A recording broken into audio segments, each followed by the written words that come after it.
પ્રધાનમંત્રી નરેન્દ્ર મોદીજીના જન્મદિવસની ઉજવણી નિમિત્તે નમોત્સવ કાર્યક્રમ યોજાવાનો છે અને જેની તૈયારીઓને આખરી ઓપ આપવામાં આવી રહ્યો છે. તડામાર તૈયારીઓ વડોદરા શહેરમાં ચાલી રહી છે. વડોદરા શહેરમાં યોજાનારા નમોત્સવ કાર્યક્રમમાં ગુજરાતના ગૃહપ્રધાન હર્ષ સંઘવી પણ ઉપસ્થિત રહી શકે તેવી સંભાવનાઓ વચ્ચે તમામ જે તૈયારીઓ છે તેને આખરી ઓપ આપવામાં આવી રહ્યો છે અને ત્યારે વડોદરાના પ્રભારી અને પૂર્વ ગૃહપ્રધાન ગોરધન ઝડફિયા જેમના દ્વારા આ તમામ જે કામગીરી ચાલી રહી છે તેનું નિરીક્ષણ કરવામાં આવ્યું. તૈયારીઓનું પણ તેમણે નિરીક્ષણ કર્યું છે. આ દરમિયાન સમીક્ષા કરતા વખતે તેમની સાથે ગુજરાત સરકારના મુખ્ય દંડક અને રાવપુરાના ધારાસભ્ય બાળકૃષ્ણ શુક્લ, વડોદરા શહેર ભારતીય જનતા પાર્ટીના અધ્યક્ષ ડોક્ટર જયપ્રકાશ સોની અને ભારતીય જનતા પાર્ટીના અગ્રણીઓ ઉપસ્થિત રહ્યા હતા. પોલીસ દ્વારા પણ આખા જ એરિયાનું નિરીક્ષણ કરવામાં આવ્યું છે.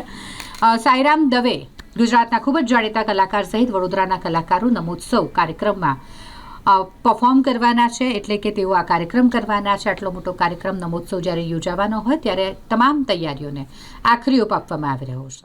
દેશના યશસ્વી પ્રધાનમંત્રી આદરણીય નરેન્દ્રભાઈ મોદીનો જન્મદિવસ 17 સપ્ટેમ્બરે છે.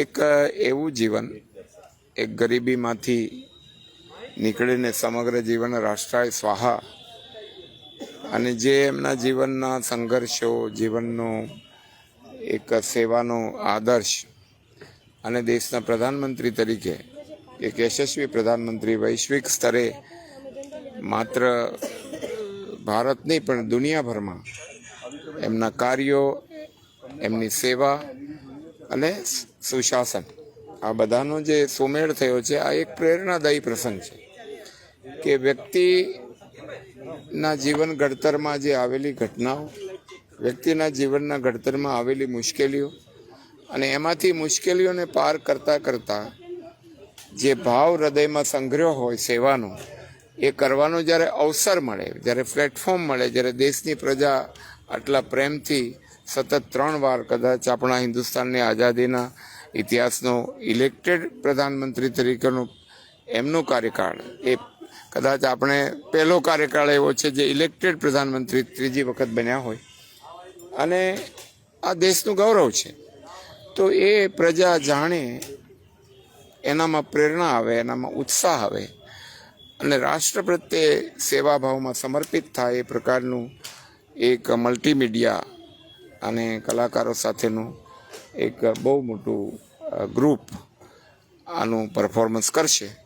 વડોદરાના બધા જ લોકોને આમાં ઉપસ્થિત રહેવાનું આમંત્રણ પર પાઠવ્યા છે, કાર્ડ પણ વહેંચ્યા છે અને ડિજિટલ પણ એપ પરથી પણ એન્ટ્રી લઈ શકાશે, એટલે લોકો આવી શકશે અને લોકો જોઈ શકશે. ખૂબ સારો પ્રસંગ છે. સાહેબ, કોણ કોણ ઉપસ્થિત રહેશે, ખાસ કરીને મુખ્યમંત્રી લઈને ગૃહમંત્રી?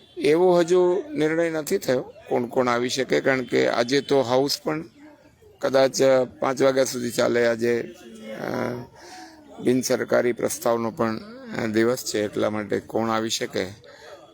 પણ અમે અપેક્ષા કરીએ છીએ કે અહીંના પ્રભારી મંત્રી તો આવે જ, હર્ષભાઈ, અને બાકી જે મંત્રીશ્રીઓ છે, અહીંયા અમારી આખી ટીમ છે, સાંસદ છે, દંડકશ્રી છે અને પાર્ટીના બધા પદાધિકારી છે, કોર્પોરેશનના બધા છે, અને જેટલા આવી શકે એ બધાને અમે આમંત્રિત કરીએ છીએ કે આપને જેને આવવું હોય એ વડોદરા ખાતે પધારો ને આપણે બધા સાથે આમાંથી કંઈક જીવનમાં પ્રેરણા મળી શકે અને